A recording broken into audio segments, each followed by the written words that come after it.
నమస్తే. నేను మీ కుప్ప పద్మిని. ఇన్నాళ్ళు మీ సపోర్ట్‌ని నాకందిస్తూ, మీ ప్రేమని నాకందిస్తున్న ప్రతి ఒక్కరికి కృతజ్ఞతలు. ఇప్పుడు చూడబోతున్న ఈ వీడియో కూడా ఖచ్చితంగా మీకు ఉపయోగపడుతుంది. లైక్, షేర్ అండ్ సబ్స్క్రైబ్ చేసి మీ ఇష్టాన్ని, అలాగే మీ సపోర్ట్‌ని నాకందించండి. అలాగే ఈ వీడియో పట్ల మీ అభిప్రాయాన్ని కామెంట్ సెక్షన్‌లో కామెంట్ చేసి నాకు తెలియజేయండి. నమస్తే. సూర్యోస్మి. నేను మీ విక్రమాదిత్య. ఆరోగ్యమే మహాభాగ్యం, ఆరోగ్యం భాస్కరాధీనం. ఆదివారం మద్యం మాంసం మైదనం వద్దు, ఆరోగ్యం ఐశ్వర్యం వద్దు. మీరు ఆచరించండి, 10 మందిని ఆచరింపచేయండి. ఆచరించండి, ఆరోగ్యవంతులుగా ఉండండి. ఆచరించండి, ఐశ్వర్యవంతులు కండి. ఆచరించండి, ఆనందంగా జీవించండి. సూర్యోస్మి. నమస్తే. Welcome to our channel. నేను పద్మిని. ప్రస్తుతంతో పాటు ప్రముఖ ఆధ్యాత్మికవేత్త, సూర్యోపాసకులు, sun spiritual society founder Vikramaditya గారు మనతో పాటు ఉన్నారు. మాట్లాడదాం. సార్ నమస్తే. సార్ సూర్యోస్మి తల్లి. సార్, జన్మ జాతకంలో అన్ని గ్రహాలు కూడా వాటి పోర్ట్ఫోలియోస్ ఉన్నాయి. డెఫినెట్ గా అవి ప్లే చేసేటటువంటి రోల్స్ ఎలాగో ఉన్నాయి. కానీ రాహుకేతు ఎప్పుడు వక్రగతిలోనే ఉంటూ ఇవి ప్లే చేసే రోల్ నెక్స్ట్ లెవెల్లో ఉంటాయి అని చెప్పుకోవచ్చు. ఎందుకంటే రాహు ఎవరితో ఉంటే ఏ ఇంట్లో ఉంటే వాళ్ళలాగా బిహేవ్ చేయటము, కేతు విచిత్రంగా మనకి రిజల్ట్స్ని ఇవ్వటము అనేది సర్వసాధారణంగా అందరూ చెప్పేటటువంటి విషయమే.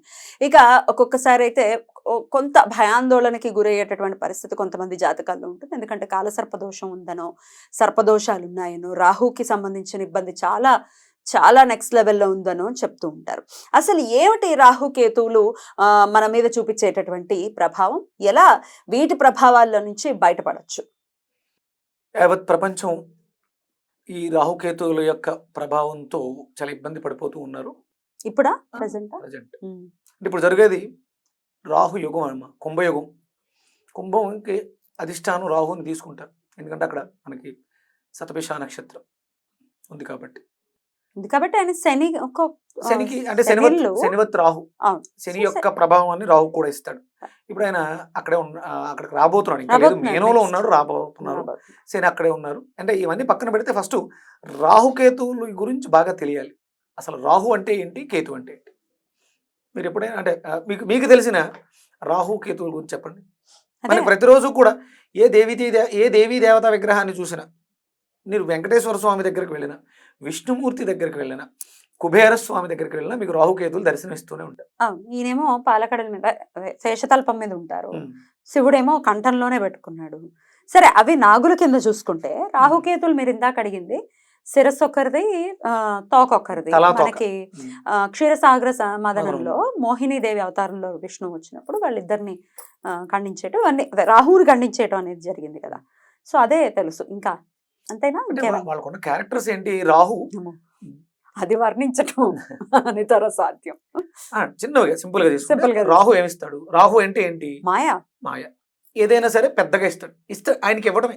ఎక్కడుంటే అక్కడ దాన్ని వృద్ధి చేస్తాడు. అంతేనా? డౌన్ ఫాల్ తీసుకోవడం లాంటిది ఉండదా? ఏం చేయడు.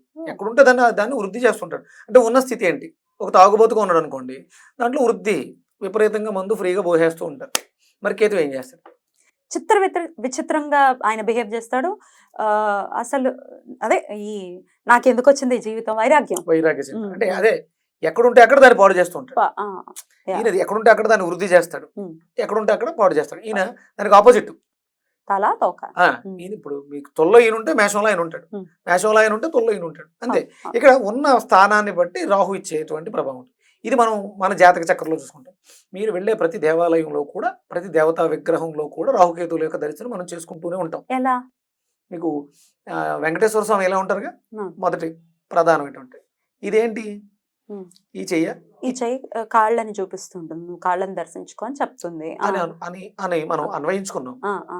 ఇది రాహు, ఇది కేతు. అంటే ఇది ఇస్తుంది మోక్షాన్ని, ఇది దిగజార్చేస్తుంది.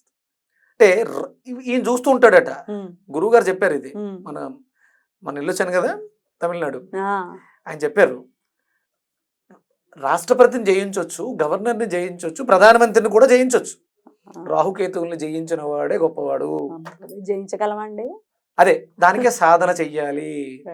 ఇప్పుడు ఇక్కడ రాహు నీకు అన్ని ఇస్తూ ఉంటాడు, మాయ ఇస్తూ ఉంటాడు. నువ్వు దాన్ని యాక్సెప్ట్ చేస్తున్నావా, దాటుకుని వెళ్తున్నావా అని చూస్తుంటాడంట. సాధారణంగా కేతువుని ఏమంటారు? మోక్షకారకుడు అంటారు కదా. అసలు మోక్షానికి ఆయనకి ఎలాంటి సంబంధం లేదు. కేతు అంటే జ్ఞానకారకుడు. అంటే ఈయన జ్ఞానాన్ని ఇస్తాడు. రాహు ఇస్తున్న మాయలో నువ్వు పడుతున్నావా లేదా చూస్తాడట. అప్పుడు నీకు ఇవ్వాల్సిందన్ని బ్లెస్సింగ్స్, నాలెడ్జ్ ఇచ్చేస్తాడు. నాలెడ్జ్ ఇస్తే ఇక మళ్ళీ జన్మించాల్సిన అవసరం లేదు, కానీ మోక్షం అది. నువ్వు మళ్ళీ మాయలో పడి మోక్షం కోసమే పరితపిస్తుంటే, మోక్షం కోసం ఎప్పుడు ప్రయత్నం చేయకూడదు. జ్ఞానం వస్తే మళ్ళీ నువ్వు జన్మించాల్సిన అవసరం లేదు. ఇక్కడ అవన్నీ క్లియర్ చేసుకుని వెళ్ళిపోతావు. ఎందుకంటే మనకు ఇప్పుడు కేతువు అధిష్టాన దైవం ఎవరు? గణపతి. గణపతి పోర్ట్ఫోలియో ఏంటి? జ్ఞానం, నాలెడ్జ్. ఇప్పుడు ఆ ఆధిపత్యాన్ని ఎందుకు తీసుకున్నారు? రాహుకేమో అమ్మవారు, కేతువుకేమో గణపతి. ఎందుకు తీసుకున్నారు? ఈ దుష్టగ్రహాలు అయితే వీటికి అధిదేవతలు ఎందుకున్నారు అంటే అమ్మవారు ఏం చేయలేదా? రాహుని చేస్తుంది, చూస్తుంది. ఈ రాహు మాయలో పడి అంటే ఆయన బానిసత్వంలో మనం మందు, మాంసము ఇవన్నీ కూడా దానికి సంబంధించింది. లౌల్యత అన్ని విషయాల మీద నాకు ఇది కావాలి అన్న సెల్ఫిష్నెస్, ఎవ్రీథింగ్ కదా. దీన్ని జయించగలిగిన వాడు జ్ఞానవంతుడవుతాడు, మోక్షాన్ని పొందుతాడు. ఎలా జయించాలి సార్? ఎలా అంటే మనకు తెలుసు, ఈ చిన్న చిన్నవి ఏదో 5 నిమిషాలు 10 నిమిషాలు వచ్చేటువంటి సుఖం కోసం, సుఖం, సంతోషం, సుఖాన్ని సంతోషాన్ని త్యజించగలిగితే ఆనందాన్ని పొందుతాం. సుఖము సంతోషాన్ని ఇస్తే ఆనందం వస్తుందిగా. సుఖము సంతోషాన్ని త్యజించగలిగితే ఆనందం వస్తుంది. అదేంటిది? సంతోషం అంటే ఆనందం కదా అనుకుంటాం. సుఖం వేరు, సంతోషం వేరు. ఆనందం ఆత్మ పొందుతుంది, సుఖము సంతోషం శరీరం పొందుతుంది. రాహు శరీరం, కేతు మోక్షం, జ్ఞానం. జ్ఞానం మీరు రైట్ సార్. అయితే ఇప్పుడు యోగం ఇవ్వట్లేదు, ఇప్పుడు నేను ఇందాక అడిగినట్టు ఇప్పుడు మామూలు వాళ్ళకి అర్థమయ్యేలాగా, లేకపోతే వాళ్ళకి ఉపయోగపడేలాగా ఇవ్వట్లేదు, మాకు ఇవ్వాల్సినటువంటి రిజల్ట్స్ ఇవ్వట్లేదు, రాహు మహర్దశలోనే ఉన్నాం, ఏకంగా 18 సంవత్సరాలు, ఆషామాషి విషయం కాదు. మరి ఆయన యోగించాలి అంటే కనుక ఎటువంటి రెమెడీస్ చేసుకుంటే బెటర్గా ఉంటుంది? మీకు నా పరిచయం ఇంచుమించు 2.5 ఏళ్ళు. మనం స్టార్టింగ్ లో మాట్లాడుకున్నాం. రాహు స్టార్ట్ అయ్యాడు అనుకున్నాం, నలిపేసాడుగా. రాహు ఏమిస్తాడంటే యోగం ఇస్తాడు. యోగా చేస్తే రాహు కంట్రోల్ ఉంటాడు. యోగా చేయాలి, ప్రాణాయామన, యోగము, యోగ ఆసనములు, సాధన. ఇక అందులో నేను ఇక సూర్య నమస్కారాలు మించింది లేదు. ఏదో ఒక ఆసనం, ఏదో ఒక యోగం. నడక కూడా ఒక యోగమే. ఆయన అంటే పాదాలు ఆశ్రయించడం అంటే శ్రద్ధ పెట్టు, కాళ్ళను ఉపయోగించు, నడువు. శనేశ్వర్ల వారికి ఇష్టమైంది ఏంటి? నడక. నువ్వు కాళ్ళను పెట్టు, నా కాళ్ళు పట్టుకు, ఆయన కాళ్ళు పట్టుకుంటే వస్తుంది. నీ కాళ్ళ మీద నువ్వు పెట్టుకుంటే నిన్ను గమ్యానికి చేర్చేది.